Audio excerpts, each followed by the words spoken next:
Hey everybody, Ben here from the Bonehead podcast and welcome to Tournament Talk. We are looking at tournament lists with the hope the world is going to reopen and tournaments are going to go back to normal. So Blood Bowl 2020 is almost about to release. We've seen the teams, so we're going through each one of them and looking at the kind of lists you can put together for some of the most common tournament formats.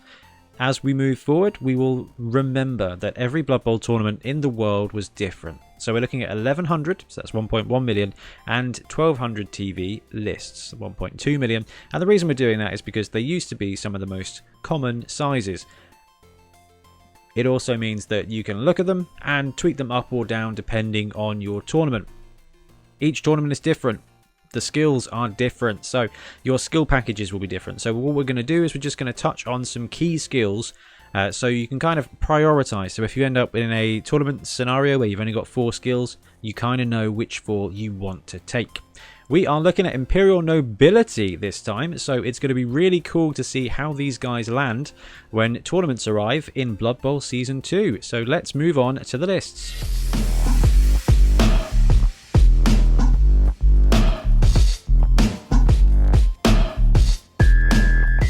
Okay, first up, we've got 1100 good stuff. So this roster comes in at 1090.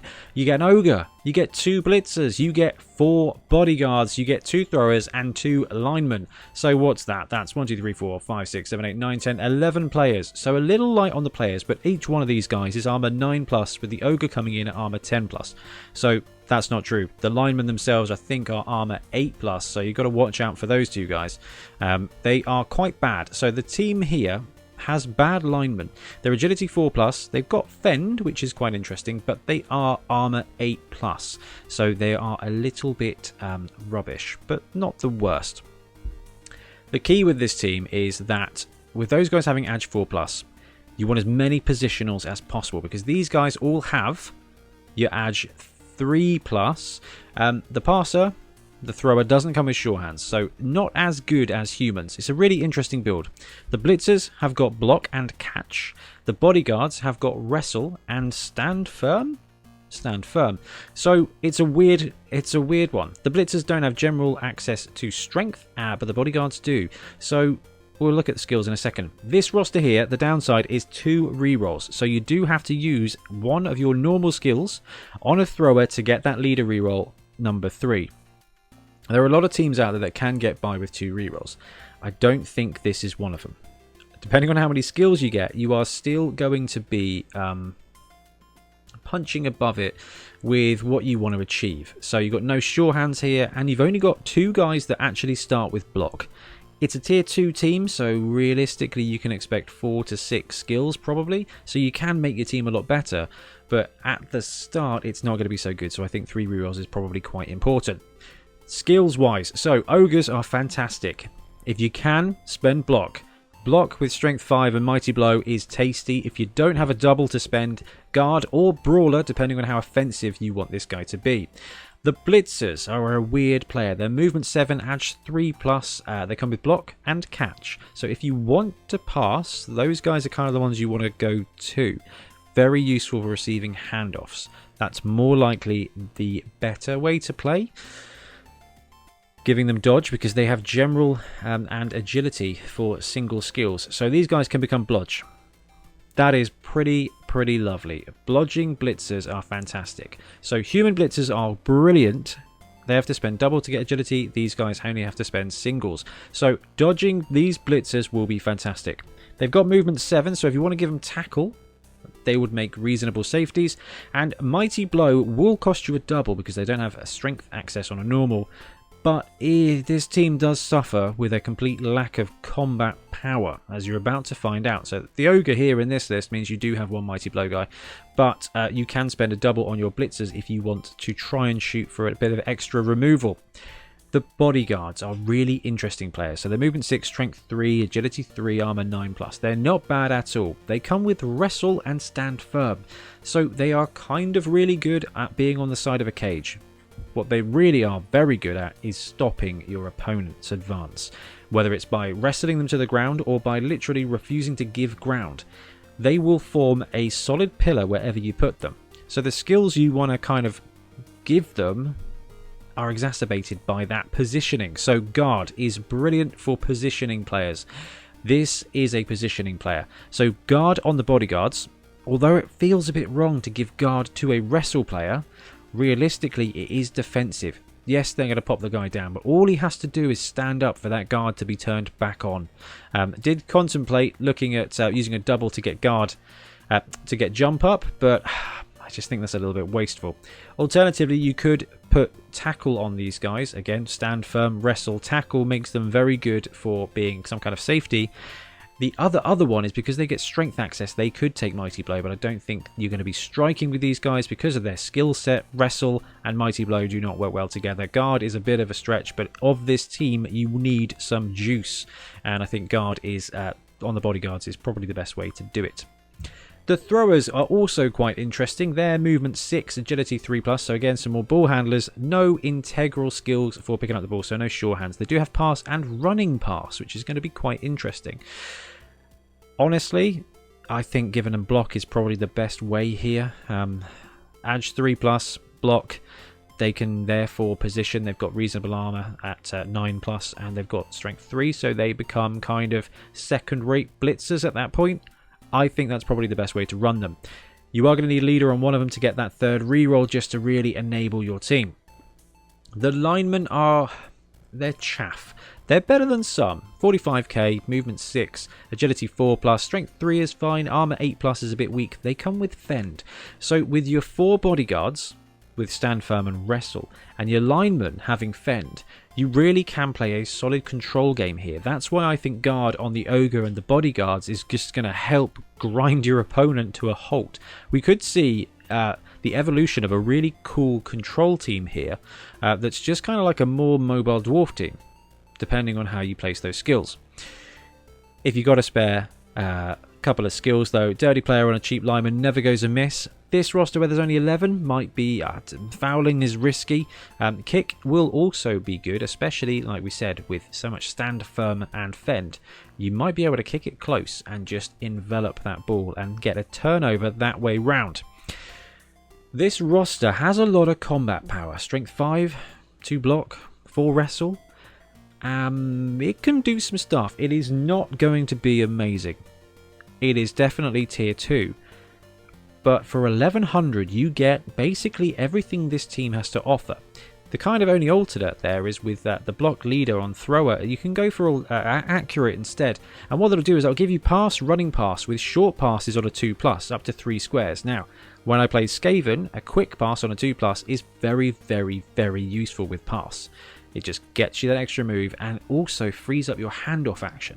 So thrower with accurate, getting a running pass to one of your blitzers who come with catch, it could be a bit of a play there. And my graphics gone a bit squiffy again. So if you don't want to take the ogre, it gives you a little bit of cash to play with, but not a huge amount. So 2 blitzers, 4 bodyguard, 2 throwers, 4 linemen, apothecary, and a reroll.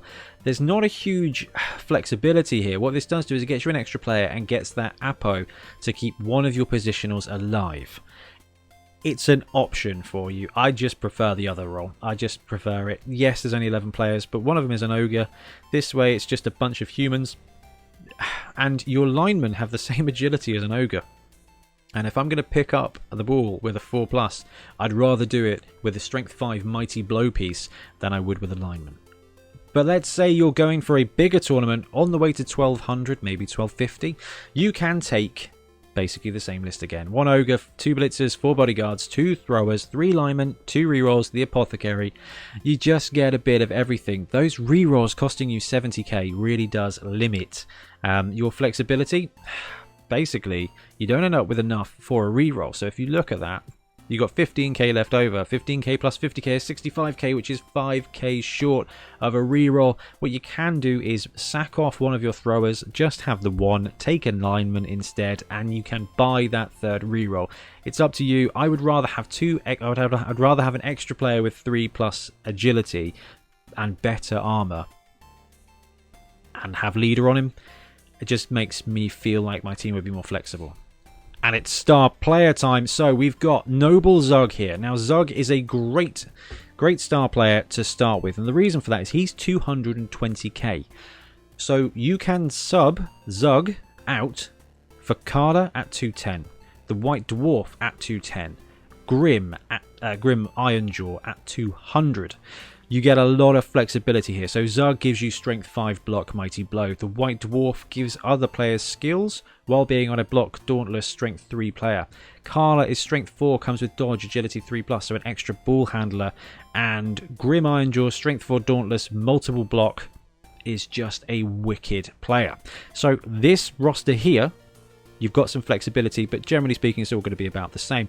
The best you can get is save 35k and upgrade a lineman to a thrower by taking Carla or anybody else. But we'll go with Zug because actually he replaces the Ogre here and makes a better job of it. So 2 blitzers, 4 bodyguards, just the 1 thrower here, and he is going to need to take leader on that thrower, giving you 4 linemen and 2 rerolls, but you do end up with Zug. And like I said, you could check Zug down to Carla, giving you strength 4, blodger. Pretty tasty, so a little bit less strength. You do get that. That would give you enough cash to upgrade a lineman to a thrower and increasing your agility. It depends what you want to take, because all 4 of these lists, the only variation is you may be able to upgrade 1 lineman to a thrower. Otherwise, it is quite star-centric. Zug will help with the strength. He replaces the Ogre. Carla gives you a ball carrier. Grim is going to be in the fighting. Now, because he's got Frenzy, and because you're planning probably to go with guard on some of your bodyguards, you might actually find that Grim ends up being really good with multiple block, and just getting you extra free blocks in there as well. So that's pretty cool with him. Grombrindle the White Dwarf, using him you will be able to give Mighty Blow to a dude every turn, which could be really useful. Again, if you've got some guard spam on the go there, you've got blitzers, just give him Mighty Blow, give him Dauntless. That's how he works. That's pretty cool as well. So there's a lot of flexibility with stars when it comes to nobility. None of them make your team pop. They just kind of go do their star thing. What you're left with is a slow-ish but solid control team as well. So the stars that work well within a team are going to feel really comfortable when it comes to nobility. And then there's the star himself, so you can't quite see in the graphic. Griff comes in the box with the Imperial Nobility team. He's dressed the same, he's got the same armor. Yes, he's got a bird, but apparently Games Workshop is all about feathers right now. You can take Griff at 1200 here with 2 blitzers. You do have to drop a bodyguard, so only 3 of your wrestle stand firm pieces, 1 thrower and 5 linemen, 2 rerolls, so that thrower is going to need to take leader to get your team churning. This roster will therefore become about Griff. Every roster that Griff is in, to be fair, becomes about Griff. The downside is that the thrower hero, he doesn't have sure hands, and his passing is only a 3+.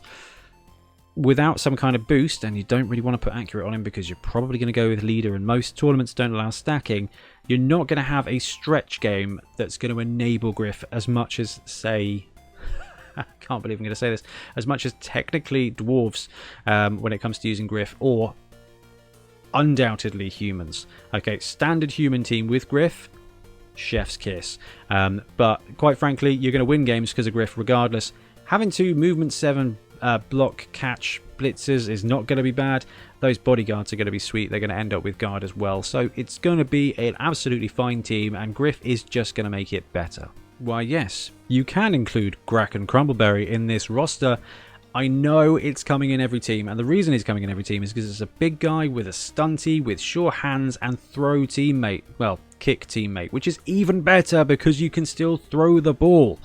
So Grack and Crumbleberry are 250k. It is an ogre, and the ogre comes along with the kick teammate skill, which is pretty useful, but also a free halfling, and that halfling has sure hands. Do you know what else doesn't have sure hands? The entire roster here. So actually Grack and Crumbleberry is going to make your ball handling even better, and you're going to have some great strength. You do have to give up a couple of things. So compared to the Integral 1200 Ogre list, you lose a reroll and you lose a bodyguard. This roster here comes with Grack, Crumbleberry, 2 blitzers, 3 bodyguards, 2 throwers, 4 linemen and 2 rerolls. So you're going to need to use a leader on a thrower to get that all-important 3rd reroll that I think this team is going to need to really get rolling.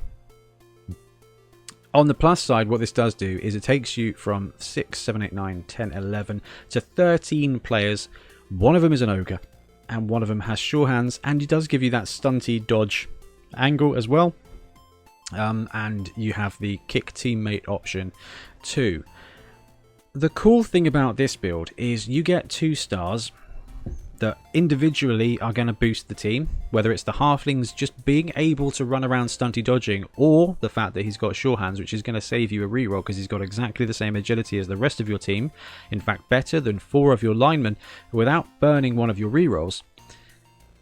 And of course ogres are just for the win. It's going to leave you with the same roster you would have anyway, just -1 bodyguard, which I think you can overcome. You might end up losing out on a guard piece, which would hurt you in the long run, but this is going to give you a little bit more dynamism, okay? Because you can end up with that throw teammate, you can end up with those stunty plays. This is going to be an exciting roster, but it will not be the most consistent, so do be aware. However, I really hope to see some nobility teams running a Grack and Crumbleberry. There's a lot of cool models out there that you can kind of get that will suit the nobility look as well. I mean, what's that? There's a couple of, well, there's loads of great ogres. Even the Blood Bowl ogre, grabbing him and sticking an absolute ton of feathers on him, it's going to look really cool. And it means you can convert a cool halfling as well. So I think Noble Grack is actually going to be a pretty fun list, even if it's not quite as competitive as the best vanilla team this one comes with. Anyway, that wraps up our chosen Imperial Nobility Tournament rosters. It's a pretty tight list. There's not a huge amount of flexibility, but you can afford star players without sacrificing too much. If you are in a tournament where you've got no skills, this team will not do... it's going to suck a bit for you, to be honest, because you're going to have to pay that 70k for a reroll, and that 70k it's like a player and a half in this team. It's a pretty tough gig, and what it means is you're going to end up probably losing the ogre, and you really could use that ogre because ogre plus 2 blitzers plus 4 bodyguards, that's quite a lot of combat power for a human team. I think you're going to get outbashed by orcs, but you're going to outdash them a little bit. Don't know. I think nobility are going to have a good brawl in their hands most of the time. Anyway, guys, let me know what you think of these rosters, and as ever, let me know the rosters I have missed. I'm intrigued about nobility in tournaments. It would be good to know your thoughts. Anyway, I shall bid you adieu, and I'll see you tomorrow for more tournament rosters. Thanks for watching.